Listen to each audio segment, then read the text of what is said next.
दोस्तों, और straight forward ये क्वेश्चन है। इसमें आपसे पूछा जा रहा है कि अमुक्त मालदेय जो पुस्तक है इसके ये किस भाषा में लिखी गई है।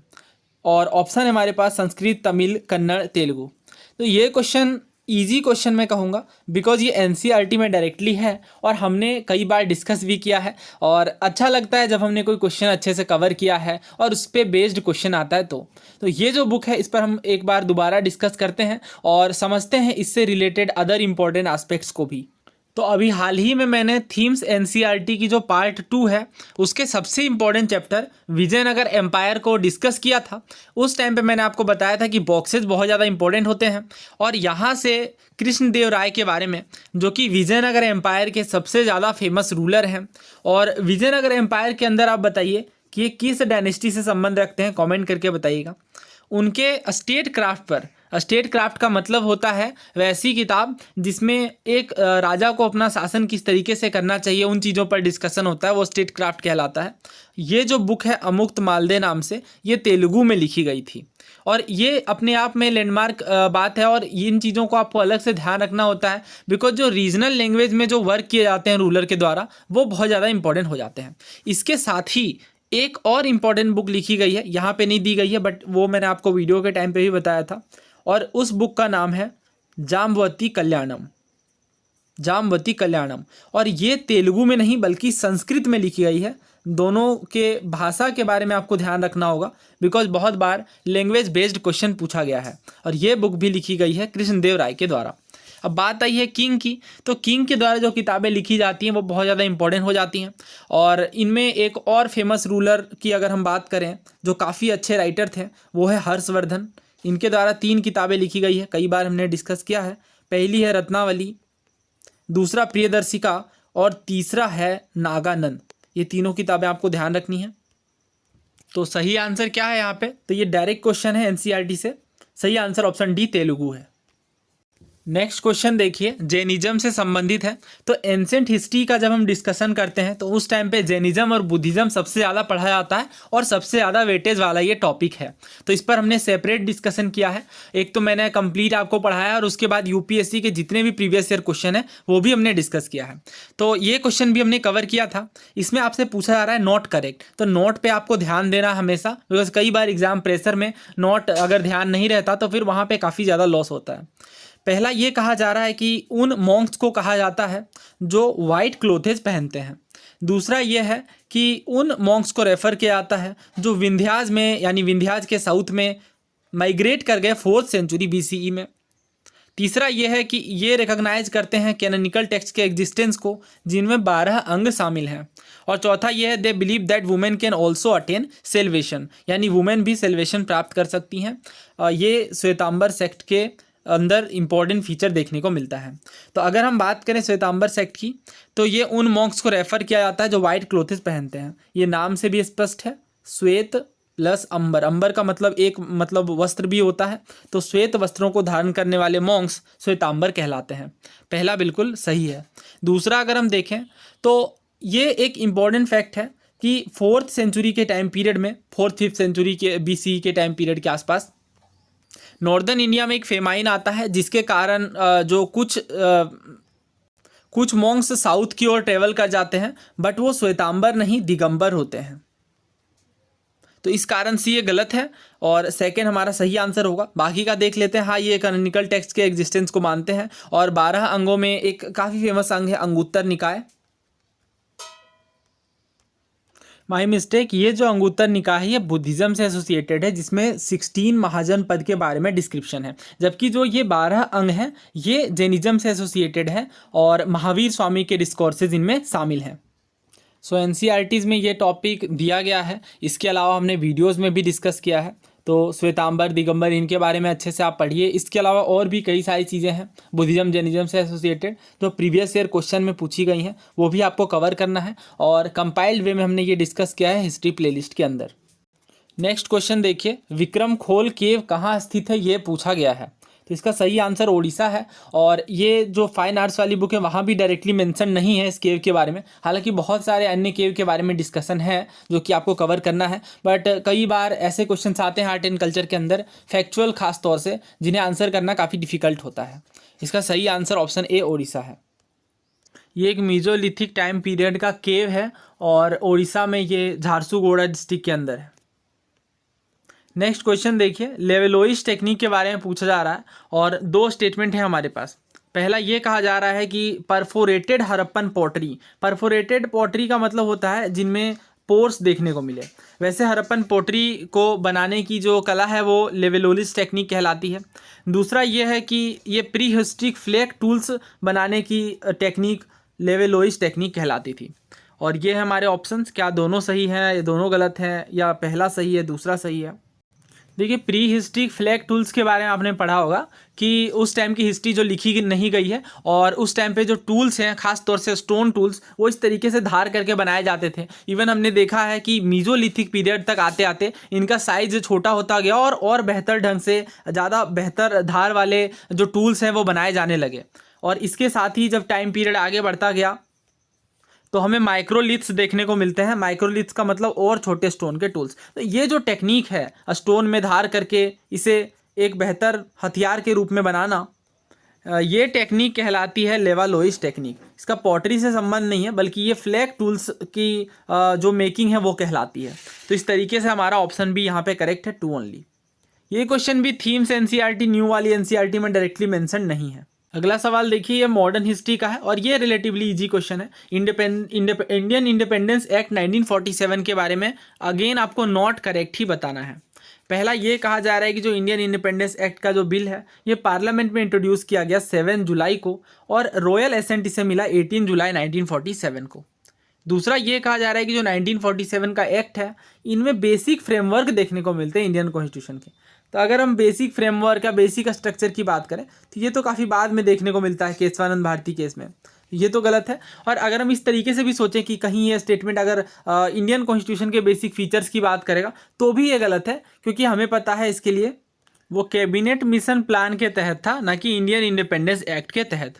तो दूसरा गलत है और हमसे गलत ही पूछा गया है। तीसरा अगर हम देखें तो 2 इंडिपेंडेंट डोमिनियन की बात की जा रही है, बिल्कुल सही है।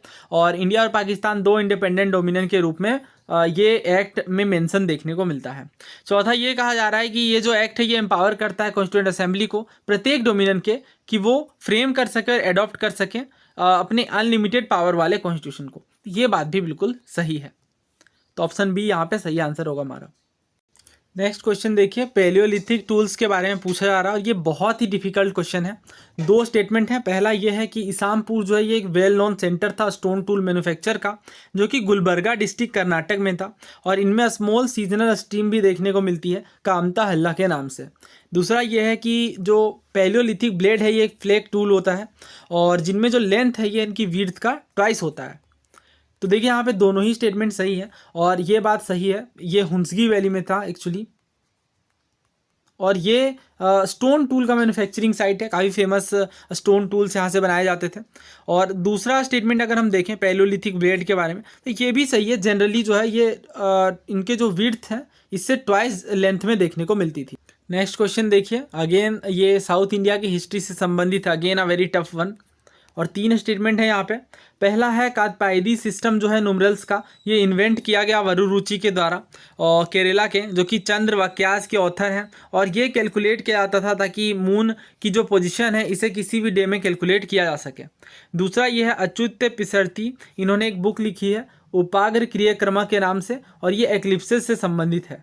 तीसरा यह है कि जो रवि वर्मा है महोदयपुरम के, इन्होंने एक ऑब्जर्वेटरी स्थापित की थी और माना जाता है ये कोल्लम एरा में इनॉग्रेट किए गई थी।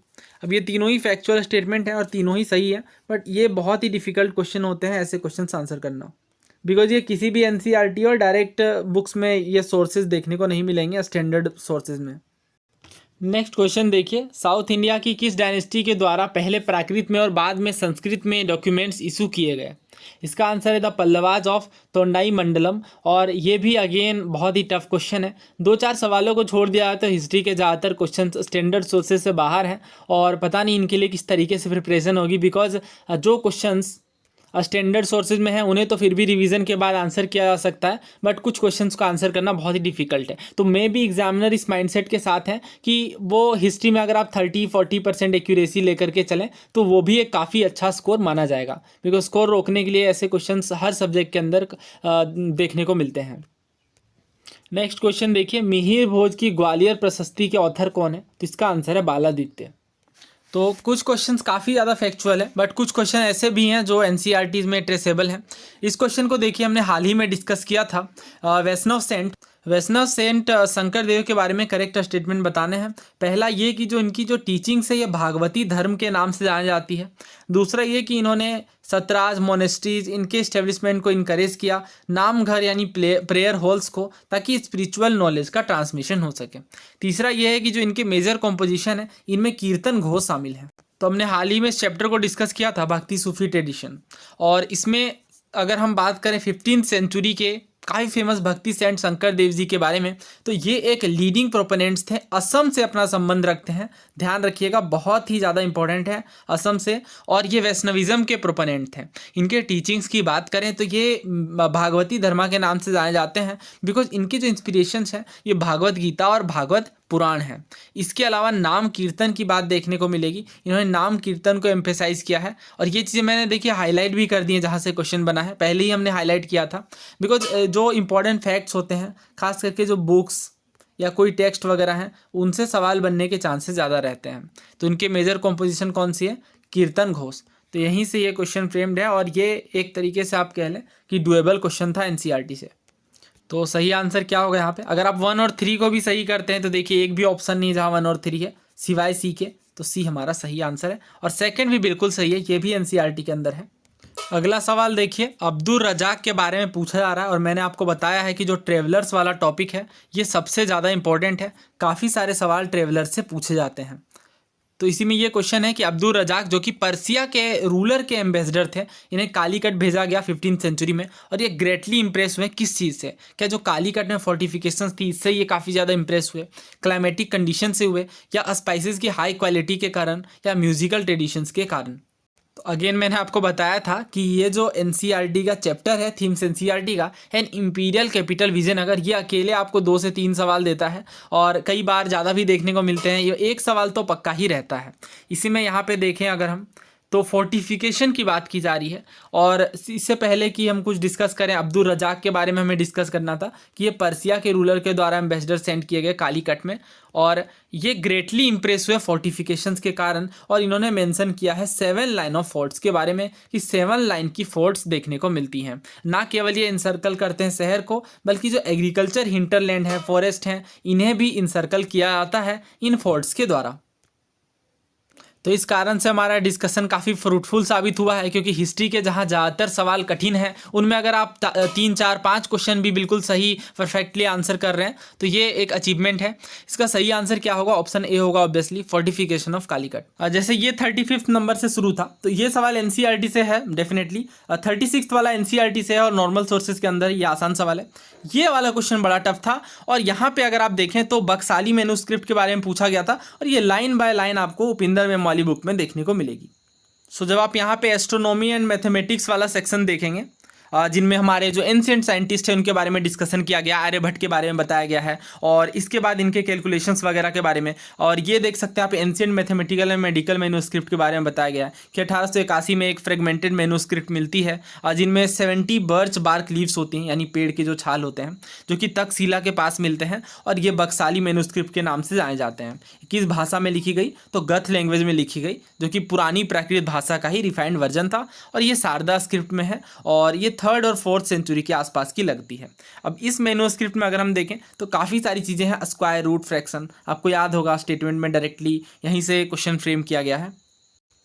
तो ठीक है तो ऑलरेडी, और बाकी सारे स्टेटमेंट आपको देखने को मिल जाएंगे बुक से, बट इतना पढ़ के याद रख पाना, फिर रिवीजन कर पाना, तो ये थोड़ा मुश्किल है। और इसके अलावा वही बात है फिर से कि की टर्म्स वगैरह तो फिर भी आप कवर कर लेंगे, जो कीवर्ड्स हैं उनकी अलग से कॉपी बना करके रिवाइज कर लेंगे, बट ऐसे माइन्यूट फैक्ट्स याद रखना मुश्किल होगा। इसी तरह से ये क्वेश्चन देखिए, सहाजिया कल्ट वाला 48th नंबर, ये भी आपको देखने को मिलेगा डायरेक्टली। ये एक तरीके से प्रॉपर डिटेल में बताया गया है किस तरीके से शाहजहां का जो पाथ है जो कि महासिद्धा सरह के द्वारा सिखाया गया। और इसके बाद अदर हैंड में अगर हम देखें तो रिचुअल्स मंत्राज इनको ना ही एडवोकेट किया गया।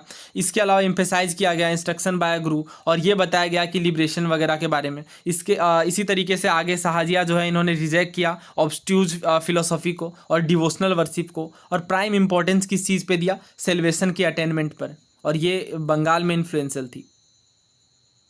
तो इसका मतलब ये नहीं आपको कम्प्लीटली सारे सोर्सेज छोड़ करके सिर्फ यही बुक कवर करनी है। एनसीईआरटी से भी डायरेक्ट सवाल देखने को मिलेंगे।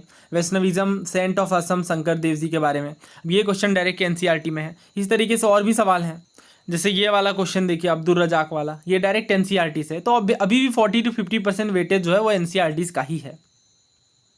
नेक्स्ट ये क्वेश्चन देखिए 110 नंबर, और इसमें जो है क्रोनोलॉजिकल ऑर्डर में आपको अरेंज करना है जो इवेंट्स जो कि एसोसिएटेड थे छत्रपति शिवाजी महाराज के साथ। पहला है कि अटैक ऑन अफजल खान, दूसरा है कैप्चर ऑफ तोड़ना, तीसरा है अटैक ऑन शाइस्ता खान, चौथा है अनेक्सेशन ऑफ जावली। अब अगर आपको ये पता है कि छत्रपति शिवाजी महाराज ने सबसे पहले जो है वो तोरना के किले पे कैप्चर किया था मात्र 16 साल की उम्र में, तो ऑब्वियसली यहाँ पे सेकंड पहले आएगा। और सेकंड अगर हम देखें तो पहले ही ऑप्शन में है, तो इकलौता हमारा सही आंसर ये है। इसके बाद ऐसे भी अगर आपको क्रोनोलॉजी पता है इसमें, तो पहले ये शाइस्ता खान पे, फिर इस पे सॉरी माय मिस्टेक, पहले अफजल खान पे उसके बाद शाइस्ता खान पे अटैक करते हैं, यानी 1 के बाद 3 जो कि इस पेयर में है।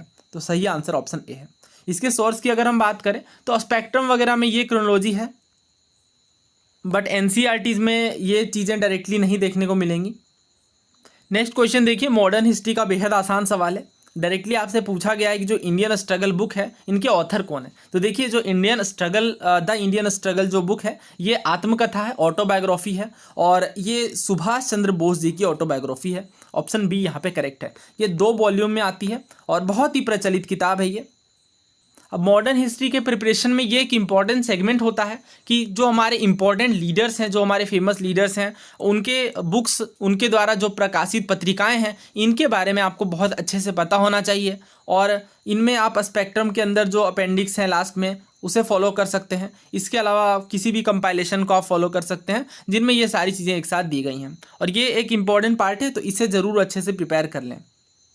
जैसे जो द इंडिया डिवाइडेड बुक है या इंडियन अनरेस्ट है, इस तरह की किताबें एग्जाम्स में अक्सर पूछी जाती हैं। अगला सवाल देखिए, तो डायरेक्ट सीएपीएफ का रिपीट है 2020 का। कौन सी वुमेन नयनार सेंट नहीं है? और ऑप्शन है हमारे पास कराईकाल अमयार, मंगर यार करसियार, अंडल और ईसाईगन मयार। तो ये सवाल मैंने आपको पढ़ाया भी था और बहुत डिटेल में कवर भी किया था सीएपीएफ का क्वेश्चन।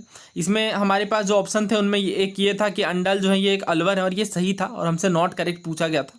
तो सही आंसर ऑप्शन सी था वैसे। क्यों? क्योंकि कराईकाल अमयार जो है ये विष्णु की नहीं बल्कि लॉर्ड शिवा की डिवोटी हैं, और ये सारी चीज़ें थीम्स एनसीईआरटी में है, मैंने बहुत ही डिटेल में डिस्कस की हैं। इसके अलावा हमने अलग से सीएपीएफ 2020 के सवालों का भी डिस्कशन किया है, तो इसे भी आप ज़रूर देख लें। प्लेलिस्ट में लिंक है, प्लेलिस्ट में सारे वीडियोज़ मैंने अरेंज कर दिए हैं ईयर वाइज। अंडल जो वुमेन सेंट है ये नयनार नहीं है बल्कि अलवार भक्ति सेंट है। अब ये सवाल देखिए, टर्म्स देकर के मीनिंग पूछी गई है, बहुत ही टफ क्वेश्चन है। एक तो इतने टफ नाम है, ऊपर से ये एनसीईआरटीज़ के अंदर डायरेक्ट है भी नहीं। क्या क्या है देख लेते हैं। नगर कन्नी है, नट्टर है, यूपा है और विरागल है। सो जो उपिंदर में वाली बुक है, मैंने आपको बताया था कि अलग से इसमें टर्म्स की ग्लॉसरी है जो आपको रिवाइज करनी थी। ये मैंने शेयर भी कर दिया था टेलीग्राम के अंदर, और वीडियो में भी अलग से बता दिया था। यहाँ अगर आप देखेंगे तो अलग से इन्होंने नट्टर के बारे में दिया है। और the leading man of the nadu यानी locality in early medieval South India, उसे कहा जाता था नट्टर। तो जो नाडू को लीड कर रहे होते हैं उन्हें कहा जाता था नट्टर, ना कि मेल सर्पेंडाइटी को। तो ये गलत है और हमसे गलत ही पूछा गया है। सही आंसर क्या होगा? Option B. बाकी के टर्म्स भी हैं इस बुक में, तो बहुत अच्छे से आपको टर्म्स वाला पार्ट रिवाइज कर लेना है। और ये तो देखिए अगर 20 से पूछा जाए तो बहुत ही डिफिकल्ट हो जाता है आंसर करना, बट ग्लॉसरी तो आपको एटलीस्ट 3-4 बार रिवाइज करनी ही है, क्योंकि बहुत ही लिमिटेड टर्म्स हैं जिन्हें आप आसानी से रिवाइज कर सकते हैं। देवगढ़ का टेम्पल कहाँ पे है? देखिए ये देवगढ़ का टेम्पल है, एक काफ़ी फेमस देवघर में भी टेम्पल है। ये झारखंड में है Deoghar, one of the famous jyotirlinga Baba Dham Deoghar के अंदर। जबकि जो ये देवगढ़ का टेम्पल है ये यूपी में है। तो सही आंसर यहाँ पे क्या होगा? Uttar Pradesh, option A. ये आपको फाइन आर्ट्स और एनसीईआरटी की जो थीम्स वाली बुक है उनमें भी देखने को मिल जाएगी, और ये हमने डिस्कस भी किया है। अगला सवाल देखिए क्या पूछा गया है। जो चोला पीरियड के स्कल्पचर हैं, नटराज ब्रॉन्ज स्कल्पचर, इनके बारे में स्टेटमेंट्स दिए गए हैं। पहला ये कहा जा रहा है Shiva is shown balancing himself on right leg representing Tirobhava. तो तिरुभवा के रूप में रिप्रेजेंट किया गया भगवान शिव को, जिनमें वो अपने राइट लेग में बैलेंस कर रहे हैं। दूसरा ये कि Shiva is shown raising his left leg in bhujang trasita stance representing kicking away the illusion from the devotees mind. तो जो डिवोटीज हैं उनके माइंड से जो भ्रम है, इल्यूजन है, उन्हें किक आउट करते हैं, और इसीलिए ये जो फॉर्म है वो कहलाता है भुजंग त्रसिता। तीसरा ये है कि जो मेन राइट हैंड है वो होल्ड करते हैं डमरू को, और शिवाज फेवरेट म्यूजिकल इंस्ट्रूमेंट है ये डमरू। तो यहाँ पे तीनों ही स्टेटमेंट सही हैं, और ये आपको नॉर्मल सोर्सेज में देखने को नहीं मिलेंगी। सही आंसर यहाँ पे ऑप्शन डी है। अब इसमें अगर आप एलिमिनेट करना चाहें तो ऑब्वियसली थर्ड सही होगा, सभी को पता ही है, भगवान शिव के सबसे फेमस और सबसे फेवरेट म्यूजिकल इंस्ट्रूमेंट डमरू के विषय में। तो यहाँ पे अगर थर्ड सही है तो बाकी गलत होता है। फर्स्ट को अगर हम पढ़ें ध्यान से तो ये भी आप अंदाज़ा लगा सकते हैं, राइट लेग में रिप्रेजेंट किया जाता है, ये बैलेंस करते हैं खुद को तिरुभवा के रूप में, तो ऑब्वियसली ये भी सही है। हमसे पूछा जा रहा है हिमालयन रीजन के बारे में, और नॉट पूछा जा रहा है। तो हिमालयन रीजन में जो ग्रो नहीं करती हैं, पहला है केसर नट और मैग्नोलिया, दूसरा है ओक और मेपिल, तीसरा है रोडोडेंड्रॉन्स, और चौथा है बर्च और लॉरेल्स।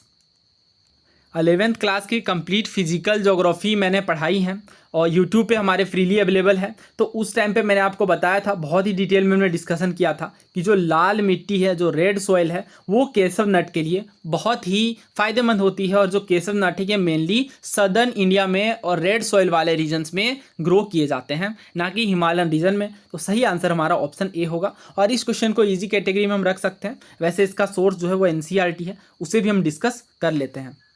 अब ये चीज़ तो बहुत सारे एनसीईआरटीज़ में है, इवन अगर आप देखें तो ये क्लास 7th एनसीईआरटी का चैप्टर 6 है। नाम है इस चैप्टर का नेचुरल वेजिटेशन और वाइल्ड लाइफ। अब देखिए बहुत ही अच्छी बात एनसीईआरटी की ये होती है कि स्टोरी के माध्यम से ये कनेक्ट करवाते हैं। जैसे यहाँ पे एक पर्सन के बारे में बताया जा रहा है कि वो समर कैंप के लिए जाती हैं और एक्साइटेड रहती हैं। इसके बाद ये मनाली जाती हैं हिमाचल प्रदेश में, और बहुत सारे रीजन्स के बारे में, इवन ये बताया गया है कि कॉनिफेरस ट्री के बारे में उन्हें पता चलता है। इसके बाद ये एक ब्राइट फ्लावर्स को ब्लूम होते हुए देखती हैं, और ये जो फ्लावर्स होते हैं ये होते हैं रोडोडेंड्रॉन्स। ये इमेज भी है रोडोडेंड्रॉन्स की, ये आप देख सकते हैं। ये वाली ब्यूटीफुल जो फ्लावर है ये रोडोडेंड्रॉन है, और ये साफ तौर से हम देख सकते हैं कि हिमालयन रीजन की बात हो रही है, क्योंकि कॉनिफेरस ट्रीज़ हैं, राइट। तो इनसे काफ़ी अच्छे से हम अंदाज़ा लगा सकते हैं। ये हमारी क्लास 11th की फिजिकल ज्योग्राफी वाली बुक है। इसमें जो चैप्टर है नेचुरल वेजिटेशन का, बहुत ही इंपॉर्टेंट चैप्टर है।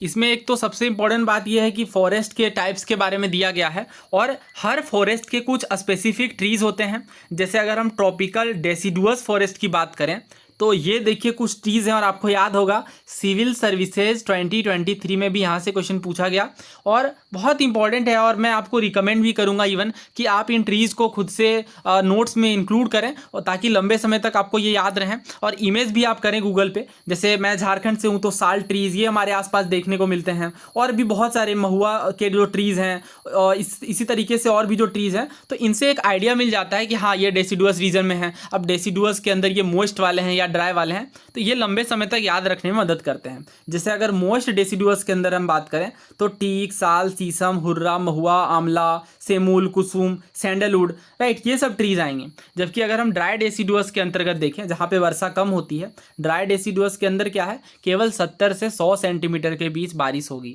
जबकि जो मोस्ट डेसिडुअस है यहाँ पे ज़्यादा बारिश होगी, 100 से 200 सेंटीमीटर के बीच होगी। तो ड्राई डेसिडुअस के अंदर आपको ये याद रखना है तेंदू के पत्ते, ठीक है। और इसके अलावा पलास है, अमलटास है, अमलटास भी ट्रीज़ होते हैं, बेल के पेड़, खैर है, एक्सलवुड है। तो ये थोड़े कांटेदार पेड़ होते हैं, और ड्राई रीजन के कारण, जैसे जो बेल का पेड़ है, खैर है, ये सब ट्रीज जो हैं। अब थॉर्नी फॉरेस्ट का अलग से है, जो कि ऑब्वियसली थॉर्न वाले जो पेड़ होते हैं, जैसे खैर है, नीम है, खेजड़ी है, पलास है, राइट, बबूल सबसे फेमस है। तो ये सब डेट पाम, ये थॉर्नी फॉरेस्ट है। एक बार आप इन्हें रिलेट कर लेंगे, काफ़ी लंबे समय तक ये याद रहेगा। एक बार ट्रीज़ को अच्छे से इमेज में गूगल में इमेज देख लेंगे तो और भी लंबे समय तक याद रहेगा। अब माउंटेन वाले एरियाज़ में देखते हैं, तो माउंटेन वाले फॉरेस्ट जो होते हैं इन्हें भी हम दो तरीके से कैटेगराइज करते हैं, एक तो हमारा नॉर्दर्न वाले रीजन का, दूसरा सदर्न माउंटेन फॉरेस्ट का। अब इसके अंदर अगर हम देखें तो हिमालयन रीजन में टुंड्रा तक के वेजिटेशन देखने को मिलेंगे, ट्रॉपिकल टू द टुंड्रा, जो कि ऊंचाई बढ़ने के साथ साथ इनका पैटर्न भी चेंज होता है। तो डेसिडुअस फॉरेस्ट जो है ये तो हमारे फुट हिल्स में देखने को मिलते हैं, यानी हिमालय के निचले वाले सतहों में, और जैसे ही ऊंचाई बढ़ती है तो ये जो इनका जो टाइप है ये भी वेरी करता है। जैसे ये जो ट्रीज़ हमें देखने को मिल रही हैं, ओक हैं, चेस्टनट हैं, ये ट्रीज़ हैं, और ऊंचाई अगर बढ़ेगी तो ये पाइन फॉरेस्ट वगैरह देखने को मिलेंगे जिसमें चीर पाइन है। देवदार के पेड़ काफ़ी फेमस होते हैं जो मेनली अपनी मजबूती के कारण, ड्यूरेबिलिटी के कारण जाने जाते हैं। इसके अलावा चिनार जो हैं, वालनट हैं, राइट, ये कश्मीर वाले हैंडीक्राफ्ट का एक इम्पॉर्टेंट पार्ट है। इसी तरीके से जो सिल्वर फर हैं, जूनिपर्स हैं, पाइन्स हैं, बर्च हैं, रोडोडेंड्रॉन्स हैं, आपको ऑप्शंस याद आ रहे होंगे, रोडोडेंड्रॉन्स हैं हमारे ऑप्शंस में, राइट। तो ये याद रखिएगा, बर्च वगैरह, बर्च है, रोडोडेंड्रॉन्स है, ये आगे भी पूछे जाएंगे, पहले भी ऐसे सवाल बहुत पूछे गए हैं। तो एलिमिनेट कर लेते हैं। देखिए ओक वगैरह हमने देखा है, रोडोडेंड्रॉन्स भी, बर्च वगैरह भी है, तो ये हिमालयन रीजन में ग्रो किए जाते हैं, एक ही हमारा ऑप्शन बचता है। वैसे ये तो केसरनट के कारण काफ़ी आसान था, केसरनट के बारे में जिन्हें आइडिया है कि रेड सॉइल्स में होते हैं सदर्न इंडिया में, तो ये काफ़ी आसानी से एलिमिनेट करके हो जाएगा। अगला सवाल देखिए, प्लांटेशन एग्रीकल्चर के बारे में पूछा जा रहा है। तो ये जो प्लांटेशन एग्रीकल्चर के ऊपर क्वेश्चन है, क्या ये हमारे एनसीईआरटीज़ में है, और अगर है तो कितने डेप्थ में है। सो ये क्लास 10th की एनसीईआरटी मैंने ओपन करी है। चैप्टर कौन सा, एग्रीकल्चर, बहुत ही इंपॉर्टेंट चैप्टर है ये, और क्लास 10th की एनसीईआरटी के अंदर भी है, हायर क्लासेस में भी देखने को मिलेंगे। सबसे पहले तो झूमिंग वगैरह के बारे में बताया गया है। अब ये तो आपको ऑलरेडी पता है, जो स्लेश एंड बर्न एग्रीकल्चर है जिसे झूमिंग कहा जाता है, ये अलग अलग कंट्रीज़ में अलग अलग नाम से जानी जाती है। अब यहाँ से भी इसी पेपर में क्वेश्चन पूछा गया है, तो इस वजह से ये चैप्टर बहुत ज़्यादा इंपॉर्टेंट है। फिलहाल हम अगर प्लांटेशन के बारे में तो देखें तो जस्ट इसका नेक्स्ट पेज है। प्लांटेशन क्या एक तरीके से कमर्शियल फार्मिंग है। कमर्शियल नाम से ही पता चल रहा है कि वैसी फार्मिंग जिसका जो प्राइम पर्पस होगा वो सेलिंग का होगा, फ़ायदे कमाने का होगा। अब यहाँ पे अगर हम देखें तो इस तरीके की फार्मिंग में क्या होगा, सिंगल क्रॉप लगाया जाएगा। एक सिंगल क्रॉप लगाया जाएगा तभी तो काफ़ी ज़्यादा मात्रा में उस क्रॉप का प्रोडक्शन होगा और उसकी बेहतर तरीके से सेलिंग की जा सकेगी। लार्ज एरिया में लगाया जाएगा क्योंकि प्राइमरी पर्पस ही है फ़ायदे वाला। इसके बाद अगर हम देखें प्लांटेशन के अंदर तो इसमें एग्रीकल्चर और इंडस्ट्री दोनों का इंटरफेस देखने को मिलता है। अब इसका क्या मतलब है, इसका मतलब ये है कि जब एग्रीकल्चर होगा तो एक इंडस्ट्री की भी नीड होगी, और इवन अगर एग्रीकल्चर प्रोडक्ट्स को इंडस्ट्रियलाइजेशन नहीं किया जाएगा उनका, तो फिर वो बेहतर तरीके से सेलिंग कैसे हो पाएगी। इसी तरीके से अगर हम देखें तो प्लांटेशन में बहुत ही बड़े लैंड का यूज किया जाता है। कैपिटल इन्वेस्टमेंट इंटेंसिव इनपुट लगाए जाते हैं, जैसे बहुत ही हाई मशीनरीज वगैरह होते हैं। तो एक तरीके से आप बोल सकते हैं ये कैपिटल इंटेंसिव फार्मिंग है। इंडिया में अगर हम देखें तो ऐसे कौन कौन से क्रॉप हैं जो कमर्शियल प्लांटेशन के अंतर्गत आएंगे, तो प्लांटेशन क्रॉप में आएंगे tea, coffee, rubber, right, sugar cane, banana, ये सब जो हैं बहुत बड़े खेतों में लगाए जाते हैं ताकि सेलिंग जो है वो की जा सके। प्लांटेशन क्रॉप के टाइप हैं। ऐसे क्वेश्चन आपको एग्जाम में हड़बड़ी में नहीं करने हैं, आराम से सोचना है, आंसर मिल जाता है ऐसे क्वेश्चंस का।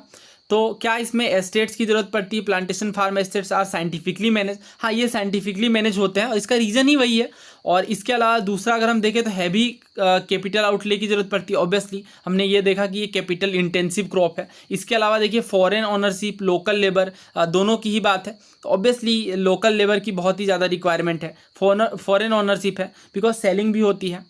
इसके बाद चौथा ये कहा जा रहा है रियर द एनिमल, नहीं एनिमल जैसी कोई बात नहीं प्लांटेशन क्रॉप के अंदर, इनका नाम ही है प्लांटेशन, हिंदी में कहते हैं रोपण। तो रोपण कृषि का जो संबंध है वो एग्रीकल्चर से है, एनिमल रियरिंग से नहीं है। हमसे नॉट ही पूछा गया तो हमारा आंसर ऑप्शन डी होगा। और जैसा कि मैंने कहा था अगला ही सवाल अगर हम देखें तो उसी के जस्ट लास्ट वाले पेज से है। तो हमें शिफ्टिंग कल्टीवेशन के नाम दिए गए हैं, रोका, चेना, मसोले और तमाराई, और हमें इन्हें मैच करना है कंट्री के साथ। अब ये बताने की नीड नहीं है कितनी बार पूछा गया है, बहुत ही बार पूछा गया है, सीडीएस, सीएपीएफ, इनमें बहुत ही ज़्यादा, बहुत ही इंपॉर्टेंट क्वेश्चन है, एग्जामिनर का फेवरेट क्वेश्चन है, सारे आपको याद होने चाहिए अच्छे से। तो मिल्पा जो है मैक्सिको में कहते हैं, इसके मैक्सिको सेंट्रल अमेरिका वाले रीजन में, कोनुको जो है वेनेजुएला में, रोका ब्राज़ील में, ये बहुत बार पूछा गया, रोका ब्राज़ील याद रखिए। मसोले की बात करें तो सेंट्रल अफ्रीका में, लद्दाख जो है वो इंडोनेशिया में, और वियतनाम में रे के नाम से झूमिंग कल्टीवेशन जानी जाती है। इंडिया में भी अलग अलग नाम है और ये भी पूछे जाते हैं बहुत बार। झारखंड का हाल ही में पूछा गया था, झारखंड में कुरुवा कहते हैं, याद रखिएगा, ठीक है। इसके अलावा अगर आंध्र प्रदेश में देखें तो पोडू या पेंडा, इसके बाद मध्य प्रदेश में बेवार या दहिया, और उड़ीसा में अगर हम देखें तो अलग अलग नाम है, जैसे पामा डाबी, उसके बाद कोमान है, ब्रिंगा है, ये नाम है। वेस्टर्न घाट्स का बहुत बार पूछा गया है। वेस्टर्न घाट्स में झूमिंग कल्टीवेशन को क्या कहते हैं? कुमारी कहते हैं, राइट। इसके बाद वाल्ट्रे या वालरे जो है ये राजस्थान वाले रीजन में, खील जो है हिमालयन बेल्ट में, और नॉर्थ ईस्टर्न रीजन में ऑब्वियसली झूमिंग कल्टीवेशन। तो रोका भी हमने देखा ब्राज़ील के साथ, तो हम देखते हैं कहाँ पे 3 हैं, केवल 2 ही ऑप्शन में है। इसके बाद अगर हम देखें केवल मसोले भी अगर हम मैच करते हैं तो सेंट्रल अफ्रीका में कौन सा देश है? श्रीलंका, थाईलैंड, ब्राज़ील तो है नहीं, जायरे देश है, तो सी जाएगा 4 के साथ। सी कहाँ पे 4 है? यहाँ पे दिख रहा है ना, ऑप्शन डी यहाँ पे सही आंसर होगा। और इसके अलावा बाकी देख लेते हैं। ऑब्वियसली तामाराई थाईलैंड वाले रीजन में, और चेना जो है वो श्रीलंका में। तो ये आसान सवाल है, ये क्वेश्चंस आसानी से हो सकते हैं अगर ये याद हैं तो। अगले सवाल की ओर बढ़ते हैं। अब ये क्वेश्चन देखिए, ये बहुत ही मुश्किल क्वेश्चन लग सकता है कुछ लोगों को। हमें आइसो लाइन्स के पेयर्स दिए गए और उनके प्रॉपर्टी के बारे में करेक्टली मैच करना है। आइसो नीफ है, आइसो हेल है, आइसो हेलाइन है, और आइसो हिप्स है। आइसो हेलाइन तो चलिए बहुत ही आसान है, बहुत बार रिपीट भी हुआ है। आइसो हेल भी इवन पूछा गया है एग्जाम्स में, बट ये आइसो नीफ और आइसो हिप्स ये सब क्या हैं? अब जिनकी 11th-12th में ज्योग्राफी के अंदर प्रैक्टिकल वाला वर्क रहता है उन्हें ये पता होगा कि अलग से एक बुक आती है प्रैक्टिकल की, और उसी में अगर हम तीसरा चैप्टर देखें ग्राफिकल रिप्रेजेंटेशन का, इसमें बहुत सारे मैप वर्क वगैरह किए जाते हैं। इसी के अंदर इसमें काफ़ी डिटेल से एक्सप्लेनेशन दी गई है किस तरीके से हमें एक सूटेबल मेथड की ज़रूरत पड़ती है ताकि अच्छे से ग्राफ, डायग्राम, मैप, इन चीज़ों को ड्रॉ किया जा सके, क्या क्या रूल्स होते हैं, और पाई डायग्राम, लाइन चार्ट, इन चीज़ों को कैसे बनाया जाता है। तो यहाँ आइसोप्लेथ मैप के बारे में बताया गया कि आइसोप्लेथ जो है ये 2 वर्ड से बना है। आइसो का मतलब सेम होता है और प्लेथ का मतलब लाइंस होती हैं। तो मैप में हमें कुछ ऐसी इमेजिनरी लाइंस को ड्रॉ करना रहता है जो इक्वल लाइंस को, यानी इक्वल चीज़ों को मैच करवाती हैं। जैसे एग्जाम्पल की हम बात करें तो आइसोथर्म है, थर्म का मतलब हीट, आइसो का मतलब सेम। तो जिन क्षेत्रों में इक्वल टेम्परेचर है अगर हम उन्हें एक सीधी रेखा में खींचेंगे तो वो क्या होगा? आइसोथर्म होगा। आइसो बार, बार का मतलब प्रेशर, ऑब्वियसली इक्वल प्रेशर को जोड़ता है। आइसो हाइट्स की बात करें तो ये इक्वल रेनफॉल होता है। आइसो नेप्स की बात करें तो ये क्लाउडीनेस है, ठीक है, नेप्स क्लाउडीनेस याद रखिएगा। आइसो हेल, देखिए आइसो हेलाइन अलग है, राइट। आइसो हेल जो ये सनसाइन है। इसके बाद इक्वल हाइट्स में कंटूर होते हैं और आइसो बाथ होते हैं। आइसो बाथ डेप्थ्स को रिप्रेजेंट करते हैं, इक्वल डेप्थ वाले जगहों को मिलाने से आइसो बाथ बनते हैं। इसके बाद आइसो हेलाइन, जैसा कि मैंने बताया कि जो आइसो हाइट है, ठीक है, आइसो हेल है और आइसो हेलाइन है। तो हेलाइन सेलाइन यहीं से याद रह जाएगा। आइसो हेल जो है वो सनसाइन से, देखिए यहाँ पे अगर हम इसे याद रखें आइसो हेल को, तो ये सनसाइन से हमें रिलेट करना पड़ेगा, और आइसो हेलाइन जो है ये सेलिनिटी से। तो देख लेते हैं आइसो, ये क्या था? नेफ था ना, आइसो हिप्स नहीं था, आइसो नेफ्स था, तो ये गलत है। आइसो हेलाइन, ऑब्वियसली हेलाइन सेलाइन ये हमने याद रखा है। आइसो हेल सनसाइन, और आइसो नीफ जो ये स्नोफॉल्स हैं। तो 4 जो है वो हट जाएगा, बाकी के अगर हम मैच करें तो ये आता है हमारा answer 1, 2 and 3, option A correct है। देखिए क्वेश्चन काफ़ी सारे हैं और हम डिटेल में डिस्कशन करेंगे जैसा कि हमने लास्ट 2 ईयर्स में किया है इस चैनल के माध्यम से। तो यही है इसका मेन पर्पस कि आप समझ पाएँ। अभी हमने जितने भी सवाल किए ऑलमोस्ट सारे एनसीईआरटी से डुएबल थे, और 1-2 अगर बाहर भी रहते हैं तो उसके लिए हम अलग से कोई सोर्स तो पढ़ेंगे नहीं, राइट। तो एनसीईआरटी पे फोकस करें, बार बार रिवीजन पे फोकस करें। कोई भी क्रिप्स कोर्स जो छोटे छोटे कोर्सेज होते हैं उसके बजाय, या जो छोटे नोट्स होते हैं उसके बजाय एनसीईआरटीज आप प्रेफर करें। और हाँ, टाइम लगेगा, ऑब्वियसली बहुत ही मेहनत लगेगी एनसीईआरटीज को कवर करने में, या वीडियो लेक्चर से अगर आप करेंगे तो उसमें भी अच्छा टाइम लगेगा। बट एक बार जब आपका बेस बन जाएगा तो फिर इन क्वेश्चंस को रिवीजन करने में, फिर आपको इन टॉपिक्स को टाइम बिल्कुल भी नहीं लगेगा।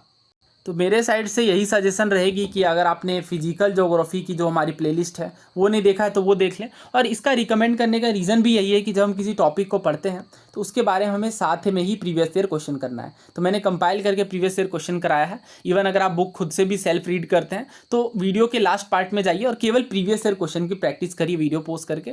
डेफिनेटली ये आपके लिए हेल्पफुल रहेगी। सो इसका पार्ट 2 हम लोग जल्द ही कवर करेंगे। धन्यवाद, जय हिंद।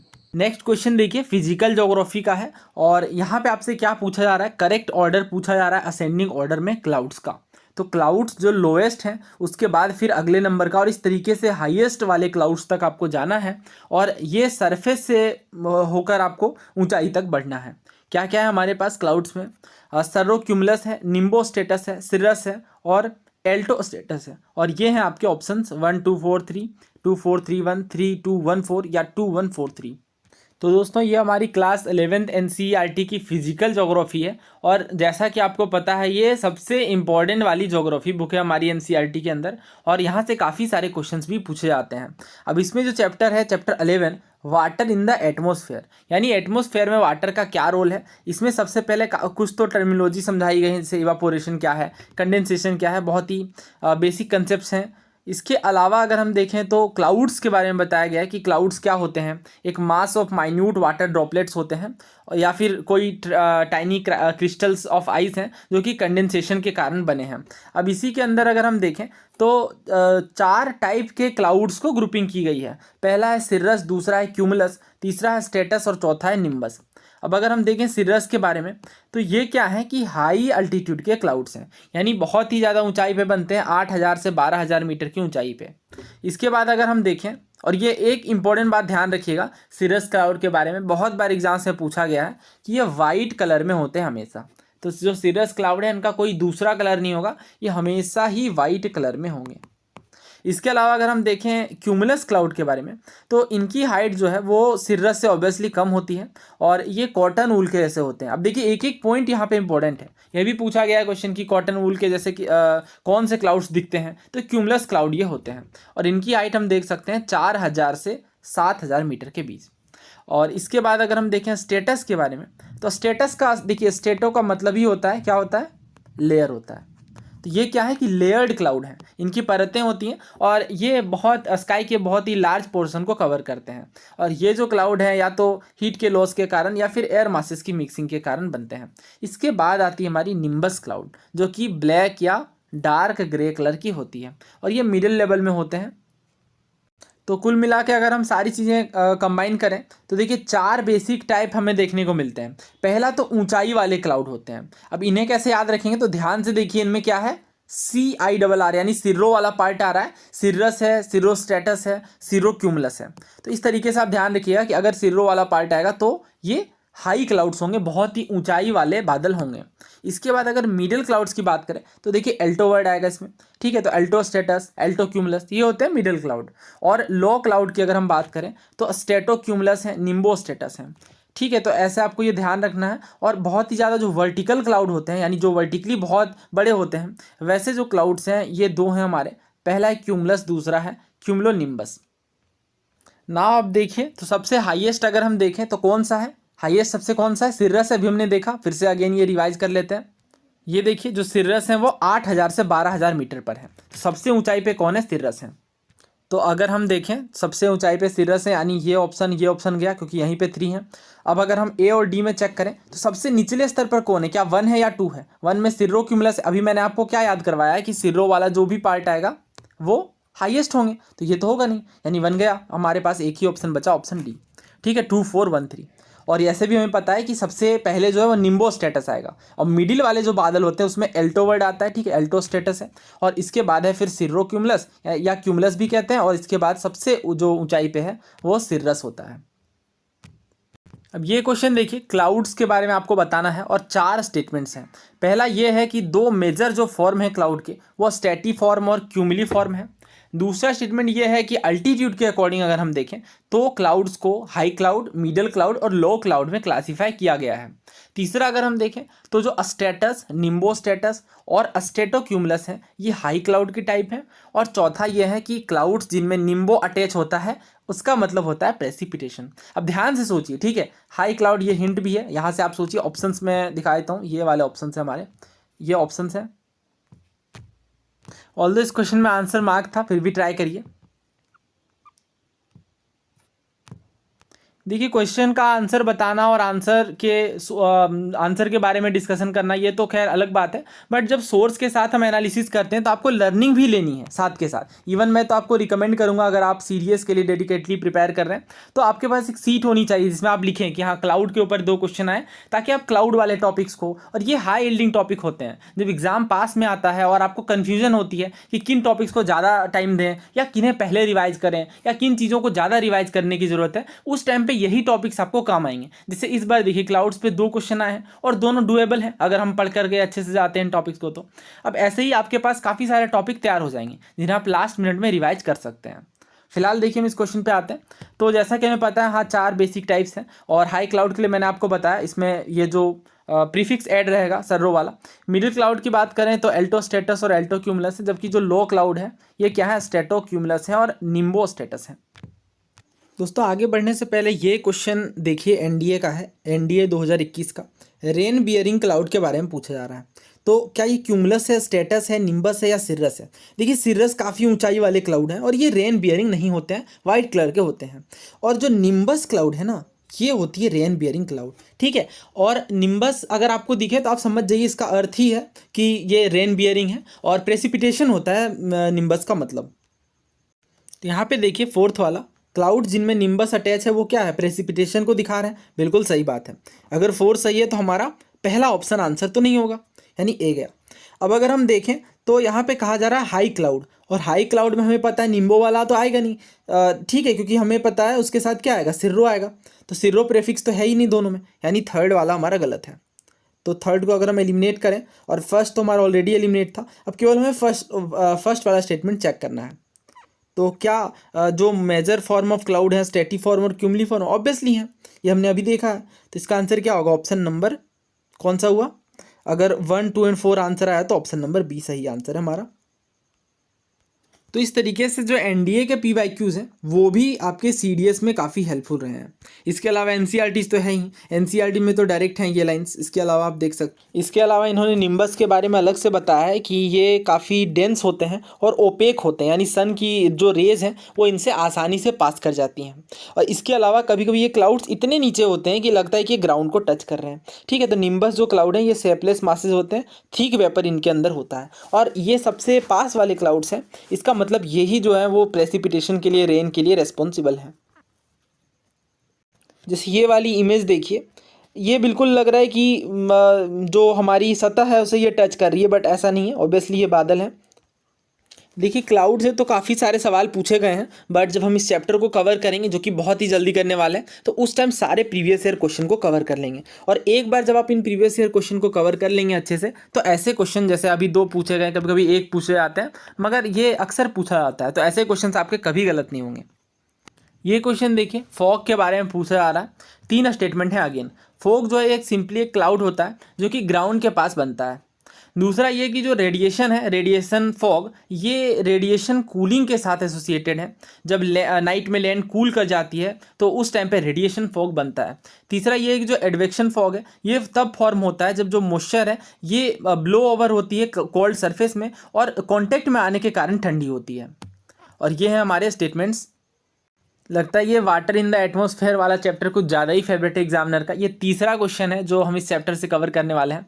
देखिए अगर हम बात करें डी की, फ्रोस्ट की, इसके बाद फॉग एंड मिस्ट की, तो फॉग के बारे में समझ लेते हैं।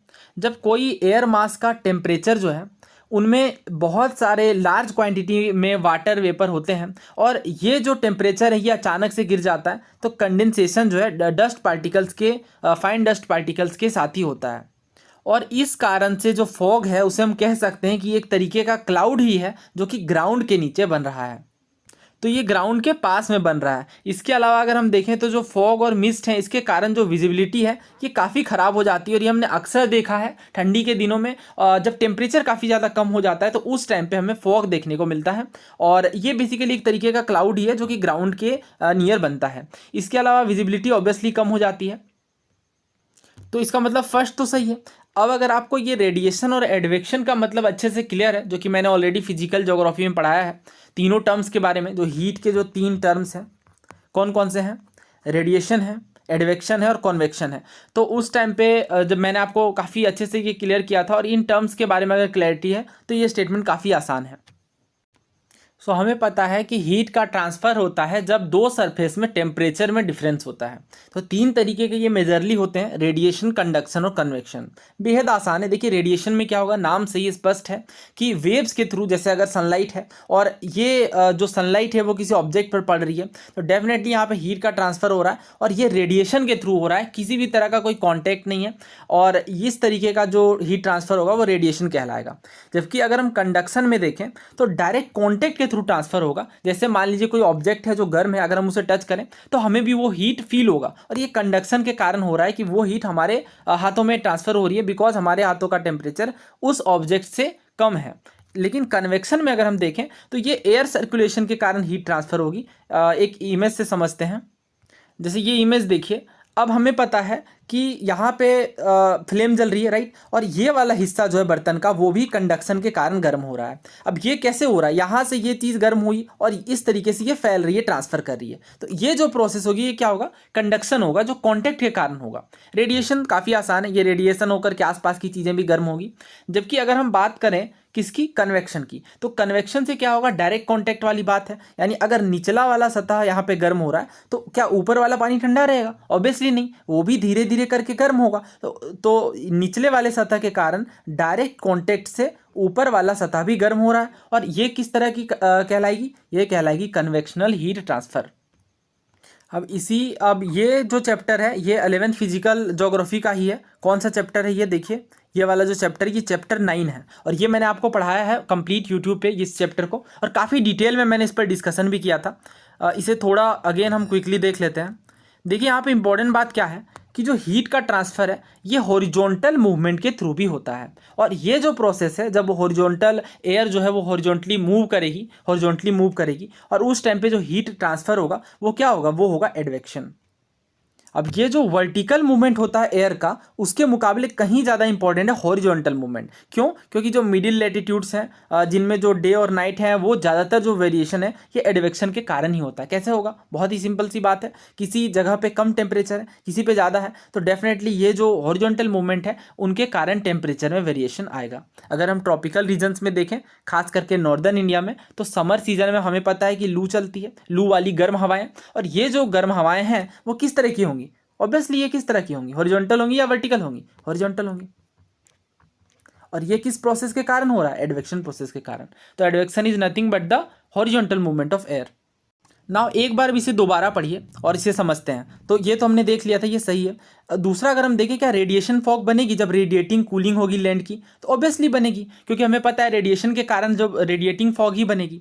तीसरा अगर हम देखें तो एडवेक्शन फॉग जो है ये तब बनती है जब मॉइस्चर को बाहर करके ले जाया जाता है कोल्ड सरफेस में, और ये चिल्ड हो जाती है कॉन्टैक्ट के कारण। अब मान लीजिए कोई यहाँ पे लेट सपोज कोई ओशन है या कोई भी वाटर बॉडी जो बहुत ही ज़्यादा ठंडी है। अब यहाँ से ठंडी हवाएं बह रही हैं, और ठंडी हवाएं बह रही हैं तो यहाँ पे किस तरीके का प्रोसेस हो रहा है? एडवेक्शन हो रहा है, क्योंकि हॉरिजॉन्टल मूवमेंट हो रहा है एयर का, और इस कारण से यहाँ पे जो फॉग बनेगी वो किस तरह की होगी? एडवेक्शन फॉग होगी। क्यों? क्योंकि मॉइस्चर को एक जगह से दूसरे जगह पर बहा करके ले जाया जा रहा है एडवेक्शन प्रोसेस के कारण।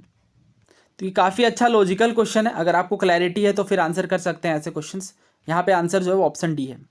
नेक्स्ट क्वेश्चन देखिए, जो कौन सा लैंडफॉर्म है ये विंड इरोजन के कारण फॉर्म होता है? तो मैंने जब फिजिकल ज्योग्राफी मैंने पढ़ाया था तो आपको बताया था कि जो लैंडफॉर्म वाला टॉपिक है ये हमने एनसीईआरटी से तो कवर कर लिया है, बट इसके अलावा आपको ये जीसी लियोंग से भी ये टॉपिक कवर करना है। कैसे ये पता चलती हैं चीज़ें? तो जब आप पास्ट ईयर के क्वेश्चंस देखेंगे तो वहाँ पे काफ़ी सारे ऐसे सवाल मिलेंगे जो केवल एनसीईआरटी से डुएबल नहीं है बट जीसी लियोंग से डुएबल हैं। इरोजनल लैंडफॉर्म के अगर हम देखते हैं कि कौन कौन से जो लैंडफॉर्म है वो इरोजन के कारण बनते हैं। अब ये इरोजन क्या है बहुत अच्छे से आपको याद होगा अगर आपने वीडियो लेक्चर्स को फॉलो किया है तो। अब इसी के अंदर हमने सर्क के बारे में पढ़ा था कि ये सबसे कॉमन लैंडफॉर्म है, बट ये ग्लेशिएटेड माउंटेन्स में होता है, यानी वैसे माउंटेन्स जो ग्लेशियर से हैं, ग्लेशियर से बने हुए हैं। और क्या होता है, बहुत ही सिंपल सी बात है कि सिंपल सा जो है ये यहाँ पे ये इमेज देखिए, जब ये इरोजन होता है तो यहाँ पे एक गड्ढा बन जाता है जो सर्क होता है, ठीक है, और यहाँ पे कुछ टाइम के बाद पानी भी भर जाता है और ये लेक भी देख सकते हैं, यहाँ पे लेक ऑफ वाटर जो है वो देखने को मिलते हैं सर्क के अंदर। इरोजनल लैंडफॉर्म के अंदर ही हमने क्लिफ, टेरेस, केव और स्टेक के बारे में पढ़ा था, और इमेज के साथ हमने बहुत अच्छे से स्टडी करी थी एक एक चीज़ के बारे में, बिकॉज तभी ये लंबे समय तक याद रहेंगी। बहुत ही सिंपल सा है, ये भी इरोजन के कारण ही होता है, और ये विंड से इसका लेना देना नहीं है, ये इरोजनल लैंडफॉर्म है। तो अभी हमने देखा सर्क तो है ही नहीं, विंड इरोजन की तो बात ही नहीं की जा रही यहाँ पे, ये तो ग्लेशियर्स के कारण होता है। इसी तरीके से स्टैक भी नहीं होगा, यहाँ भी स्टैक है यहाँ भी स्टैक है, तो दोनों ऑप्शंस गए, एक ही हमारा बचा जियोगन। विंड इरोजन के कुछ फेमस लैंडफॉर्म्स देख लेते हैं। एक तो मशरूम रॉक्स होता है, यानी जब विंड के कारण इस तरीके से नीचे वाला हिस्सा हट जाता है तो ये मशरूम शेप का बन जाता है और ये मशरूम रॉक्स कहलाता है। ज्यूगन, ये देखिए ये है ज्यूगन, और यहाँ पे भी अगेन विंड इरोजन देखने को मिल रहा है। इसी तरीके से डेमोस्लेसेस हैं और याडांग हैं।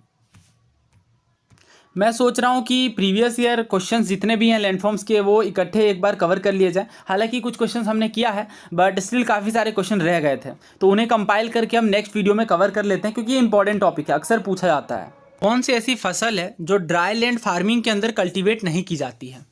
ऑप्शन है हमारे पास ज्वार, रागी, सुगर केन या ग्राउंडनट। कुल मिलाकर के आप इसे ऐसे समझें कि ड्राई लैंड फार्मिंग क्या है। अगर हम नाम से अंदाज़ा लगाएं तो जो ड्राई लैंड यानी जिसे बहुत ज़्यादा इरिगेशन वगैरह की ज़रूरत ना पड़े। और ऑप्शंस में भी ध्यान से सोचिए कि क्या ऐसे कौन से फसल हैं जो ड्राई लैंड फार्मिंग का पार्ट नहीं होंगे। नॉट पूछा जा रहा है हमसे। क्लास 12th एनसीईआरटी ज्योग्राफी का जो चैप्टर 5 है, लैंड रिसोर्सेज एंड एग्रीकल्चर, ये बहुत ही इंपॉर्टेंट चैप्टर है। और एग्रीकल्चर वगैरह पर जैसे हमने देखा बहुत सारे सवाल पूछे गए हैं और अक्सर पूछे जाते हैं, तो बहुत ही ध्यान से आपको इन चैप्टर्स को कवर करना है। देखिए यहाँ से भी मुझे याद है सीडीएस में क्वेश्चन पूछा गया है, जिसमें आपसे पूछा गया था कि जो लैंड्स की कैटेगरी है, ये देखिए लैंड यूज कैटेगरी जो है ये कौन सी नहीं थी। तो यहाँ पे फॉरेस्ट है, land put to non agriculture हैं, ये सब चीज़ें हैं, तो ये सब आपको ध्यान रखना पड़ेगा। इसी तरीके से नेट एरिया सोन पर क्वेश्चन पूछा गया है कि नेट एरिया सोन क्या है। तो वैसा जो लैंड का फिजिकल एक्सटेंट जिसमें क्रॉप लगाए जाते हैं और हार्वेस्ट किए जाते हैं वो नेट एरिया सोन कहलाता है।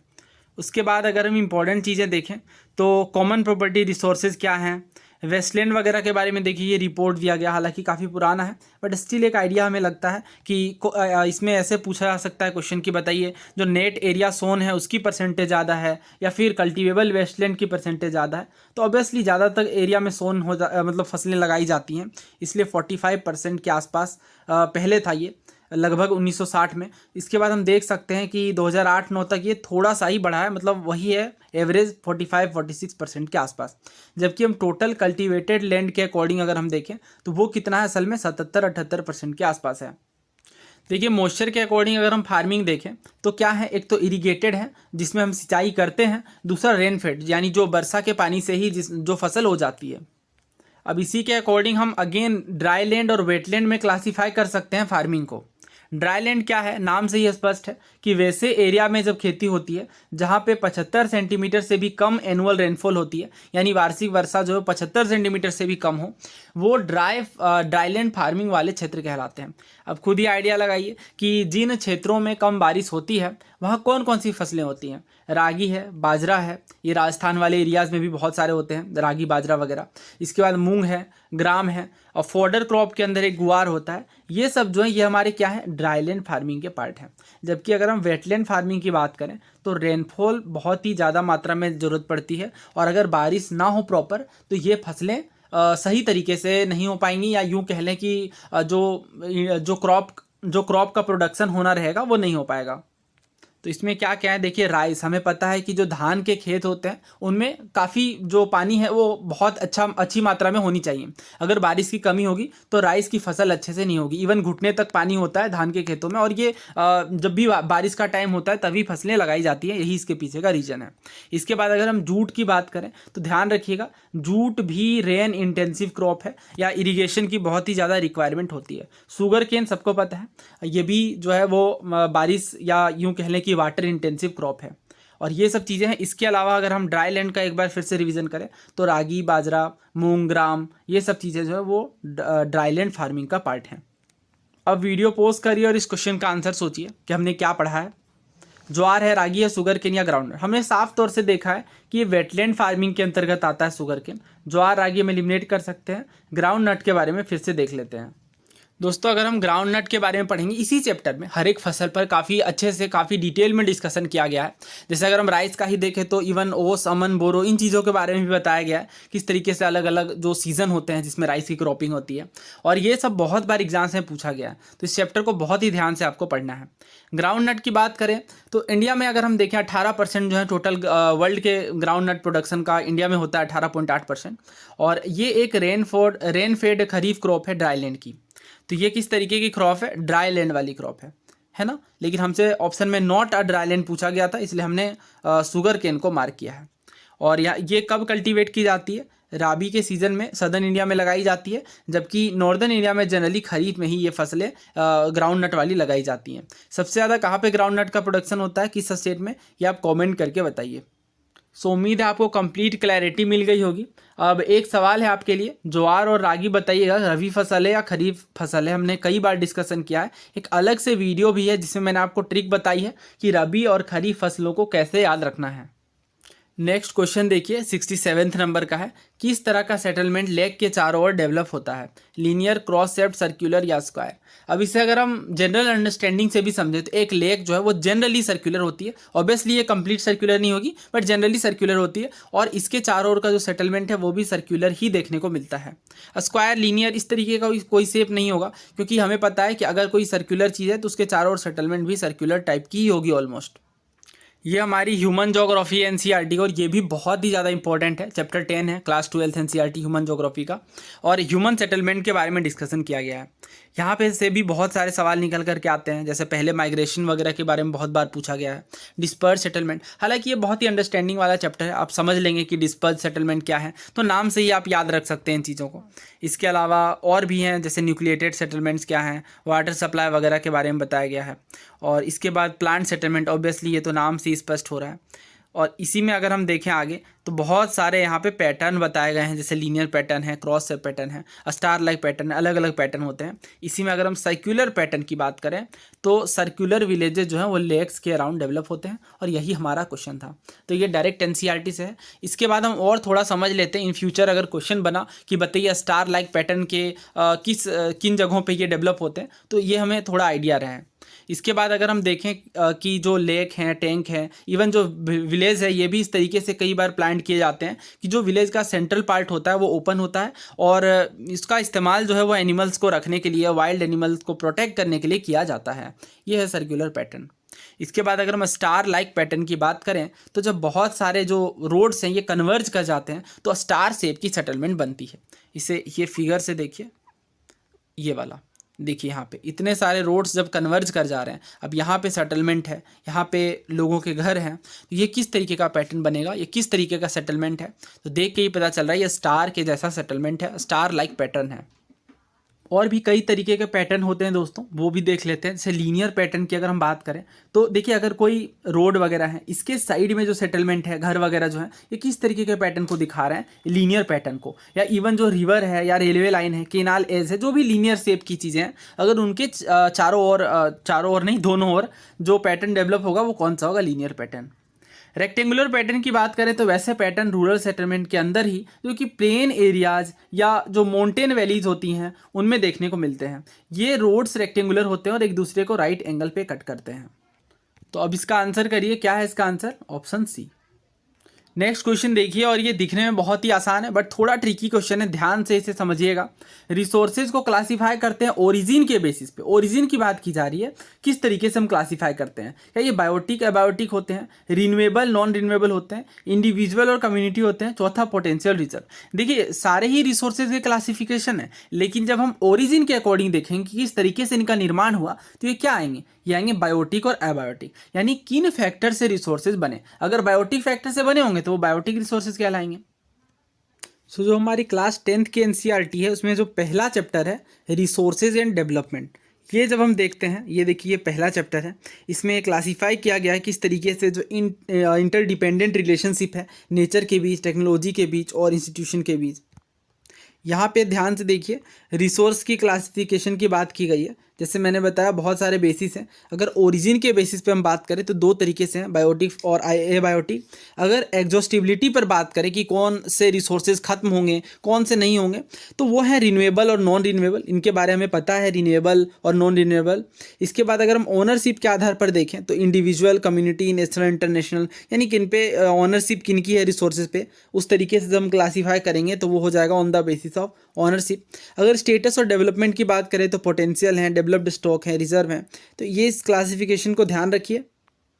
जैसे अगर हम बायोटिक की बात करें तो ये ऑब्टेन होते हैं बायोस्फीयर से, और लाइफ होते हैं जैसे ह्यूमन बीइंग हो गए, flora fauna, fisheries, live stock, ये सारे जो रिसोर्सेज हैं ये बायोटिक रिसोर्सेज का पार्ट है। जबकि एबायोटिक की बात करें तो जो नॉन लिविंग थिंग्स से बने हुए हैं वो अबायोटिक रिसोर्सेज होते हैं, जैसे पत्थर, मेटल्स, ये चीज़ें जो हैं वो अबायोटिक रिसोर्सेज का पार्ट हैं। तो बेहद सरल सवाल है ये, इसका आंसर क्या होगा? Option A. अफ्रीका का हाईएस्ट माउंटेन क्या है ये हमसे पूछा जा रहा है। तो ये जो बेसिक जीके की बुक्स होती हैं वहाँ सभी कॉन्टिनेंट्स के हाईएस्ट पीक्स के बारे में डिस्कशन होता है। इसका आंसर क्या है? Option B, Mount Kilimanjaro. Comment करके आप बताइए कि साउथ अमेरिका का हाईएस्ट माउंटेन कौन सा है। सो नेक्स्ट क्वेश्चन देखिए, कौन से स्टेट की जो कैपिटल है ये इक्वेटर के सबसे ज़्यादा सामने है? हैदराबाद, भुवनेश्वर, पणजी या मुंबई? सो इस मैप में हम देख सकते हैं, ये देखिए यहाँ पे है बेंगलुरु जो कि कर्नाटक की राजधानी है। इसके बाद ये है पणजी और ये है हैदराबाद, राइट। तो सबसे अगर हम ऑप्शन के अकॉर्डिंग देखें तो पणजी होना चाहिए, बिकॉज पणजी से ज़्यादा ऊपर है, यानी ज़्यादा नॉर्थ में है हैदराबाद। तो सही आंसर यहाँ पे क्या हो जाएगा? पणजी। अगला सवाल देखिए, ये भी ज्योग्राफी का बेसिक क्वेश्चन है जहाँ पे सोलर सिस्टम से ये क्वेश्चन है। देखिए क्या पूछा जा रहा है। पहला स्टेटमेंट ये है, और पहला स्टेटमेंट ये है कि मरकरी का कोई एटमॉस्फेयर नहीं है। दूसरा, वीनस के पास 2 मून्स हैं। तीसरा, जुपिटर में कोई लैंड नहीं है। चौथा, जो सैटर्न के रिंग्स हैं ये लंप, आइस और डस्ट के लंप से बने हैं। तो सबसे पहले अगर हम बात करें क्या वीनस के पास 2 मून्स हैं, बिल्कुल गलत है ये फैक्चुअली। सेकेंड को अगर हम एलिमिनेट करते हैं यहाँ से तो ये ऑप्शन हट गया, ये ऑप्शन हट गया, हमारे पास बचा बी और डी। और हमें बस फर्स्ट को चेक करना है, बिकॉज 3 और 4 तो सही है ही। क्या मरकरी के पास एटमॉस्फेयर नहीं है? बिल्कुल सही बात है, मरकरी में कोई एटमॉस्फेयर नहीं है। तो फर्स्ट भी यहाँ पे सही है, थर्ड भी सही है, फोर्थ भी सही है। वैसे यहाँ पे ये वीनस की जगह मार्स होता तब ये सही होता। मार्स के 2 मून है, नाम क्या है? फोबोस और डीमोस। तो ध्यान रखिएगा ये। इसके बाद वीनस के पास तो है ही नहीं। थर्ड नंबर पे अर्थ आती है। अर्थ के पास एक नेचुरल सैटेलाइट है जिसका नाम ऑब्वियसली मून है, और इसी तरीके से। और ध्यान रखिएगा सबसे ज़्यादा जो सैटेलाइट है, ये आप अच्छा बताइए क्योंकि ये एग्जाम में रिसेंटली पूछा गया है, किस प्लेनेट के पास सबसे ज़्यादा नेचुरल सैटेलाइट्स हैं? नेक्स्ट क्वेश्चन देखिए, कौन सा इंडियन हिमालयन रेंज में नहीं लोकेटेड है? तो जोजिला पास, बोलन पास, लिपू लेक, सिप किला। तो ये जो बोलन पास है ना, ये इंडिया में नहीं है, पाकिस्तान में, तो हिमालयन रेंज का पार्ट नहीं है। ऑप्शन बी यहाँ पे करेक्ट होगा। बाकी का आपको स्टेट वगैरह अच्छे से पता होना चाहिए। जोजिला कहाँ है? जम्मू कश्मीर में। इसी तरीके से बाकी भी इंपॉर्टेंट है, तो एक वीडियो में अलग से पासेस कवर कर लेंगे। ये क्वेश्चन देखिए सॉइल के बारे में है, और मैंने जब एक्सपेक्टेड क्वेश्चन सीरीज बनाई है उनमें भी सॉइल्स के क्वेश्चन शामिल किए हैं एनसीईआरटी से, और सॉइल्स का टॉपिक हमने अलग से भी डिस्कस किया है। एक सेपरेट वीडियो है, soils by facets of UPSC, आप लिखेंगे तो आपको मिल जाएगी, या मैं डिस्क्रिप्शन बॉक्स में लिंक भी डाल देता हूँ। तो इसमें आप देखेंगे कि जितने भी सवाल सॉइल्स के ऊपर पूछे गए हैं PYQs में, जो कि बहुत ज़्यादा है क्योंकि ये बहुत ही इंपॉर्टेंट टॉपिक है, तो वो सारे हमने एक ही वीडियो में डिस्कस किए हैं, वो भी थ्योरी डिस्कस करने के बाद। कैरेक्टरिस्टिक के आधार पे आपको पहचानना है ये कौन सी सॉइल है। इनमें सोडियम, पोटेशियम, मैग्नीशियम, ये चीज़ें बहुत ज़्यादा मात्रा में देखने को मिलेंगी। दूसरा ये कि ये सैंडी से लेकर के लोमी तक होते हैं। तीसरा ये कि वेस्टर्न गुजरात, ईस्टर्न कोस्ट के डेल्टा, सुंदरबन, यानी इन जगहों पे ये सॉइल देखने को मिलती है। ऑप्शन है हमारे पास peaty soil, laterite soil, arid soil या सेलाइन सॉइल। सो ये हमारी इंडियन ज्योग्राफी वाली बुक है, इंडिया फिजिकल इन्वायरमेंट के नाम से आती है। इसमें अगर हम देखें तो सॉइल्स के बारे में डिस्कशन है। किस चैप्टर के अंदर? ये सॉइल्स पर अलग से चैप्टर है, राइट। ये चैप्टर 6 है सॉइल्स के ऊपर, और ये मैंने आपको कंप्लीट पढ़ाया भी है यूट्यूब के अंदर, क्योंकि बहुत ही इंपॉर्टेंट है ये चैप्टर। इसी में अगर हम देखें तो सॉइल्स के बारे में डिस्कशन है। Alluvial soil, black soil, red and yellow, laterite, arid, सेलाइन, PT और फॉरेस्ट। बहुत सारे टाइप्स हैं, बट हैं काफ़ी आसान जब इसे हम प्रीवियस ईयर क्वेश्चन के साथ कवर करेंगे तो। अब इसमें अगर हम देखें सेलाइन सॉइल के बारे में, तो ऊसर सॉइल इन्हें कहा जाता है। नाम याद रखिएगा, इंपॉर्टेंट है। सेलाइन सॉइल में क्या होता है? तो सेलाइन सॉइल में सोडियम, पोटेशियम, ये चीज़ें ज़्यादा हैं, नाम से ही स्पष्ट है, सेलाइन है ये। और इस कारण से ये इनफर्टाइल है, यानी इनमें वेजिटेशन जो है ये ग्रो नहीं करता है। ज़्यादा साल्ट्स होते हैं, तभी तो सेलाइन नाम है। क्यों? क्योंकि क्लाइमेट ड्राई होती है और ड्रेनेज वगैरह का कोई साधन होता नहीं, सिंचाई वगैरह नहीं होती, पुअर ड्रेनेज के कारण ये होता है। और एरिड और सेमी एरिड रीजन में ये देखने को मिलते हैं, और जहाँ पे स्वैम्पी एरियाज होते हैं, जो थोड़े दलदली क्षेत्र होते हैं, उनमें, जैसे सुंदरवन है ना, सुंदरवन के जैसे। यहाँ पे कहाँ कहाँ मिलते हैं सेलाइन सॉइल? तो वेस्टर्न गुजरात में, इवन रण ऑफ कच्छ आपको याद आ रहा होगा। इसके अलावा जो सुंदरवन का ईस्टर्न कोस्ट है इन जगहों पे देखने को मिलते हैं। देखिए बताया भी गया रन ऑफ कक्ष में, जैसा कि हमें पता है साउथ वेस्ट मानसून के कारण साल्ट पार्टिकल आते हैं, तो ये साल्ट पार्टिकल डिपॉजिट कर जाते हैं क्रस्ट के रूप में। तो इसका मतलब इसका आंसर क्या है, ऑप्शन डी सेलाइन सॉइल यहाँ पे करेक्ट है। सो हमने यहाँ पे ज्योग्राफी के ऑलमोस्ट सारे क्वेश्चन कवर कर लिए। कुछ अगर मिक्सअप होके हैं दूसरे सब्जेक्ट के साथ तो उन्हें भी जल्द ही डिस्कस कर लेंगे। आपको हमारा ये इनिशिएटिव कैसा लग रहा है ये आप कमेंट करके ज़रूर बताएं। और अगर आपने पिछले 2-3 सालों के एनालिसिस अच्छे से नहीं कवर किए तो ज़रूर कर लें, प्लेलिस्ट में लिंक है, बिकॉज वो सब भी बहुत ज़्यादा इंपॉर्टेंट है। लगभग सारे ही कॉन्सेप्ट रिपीटेटिव हैं, डायरेक्ट नहीं तो इनडायरेक्ट रूप में रिपीटेशन काफ़ी ज़्यादा देखने को मिलता है। सो मिलते हैं जल्दी नेक्स्ट वीडियो में। धन्यवाद, जय हिंद।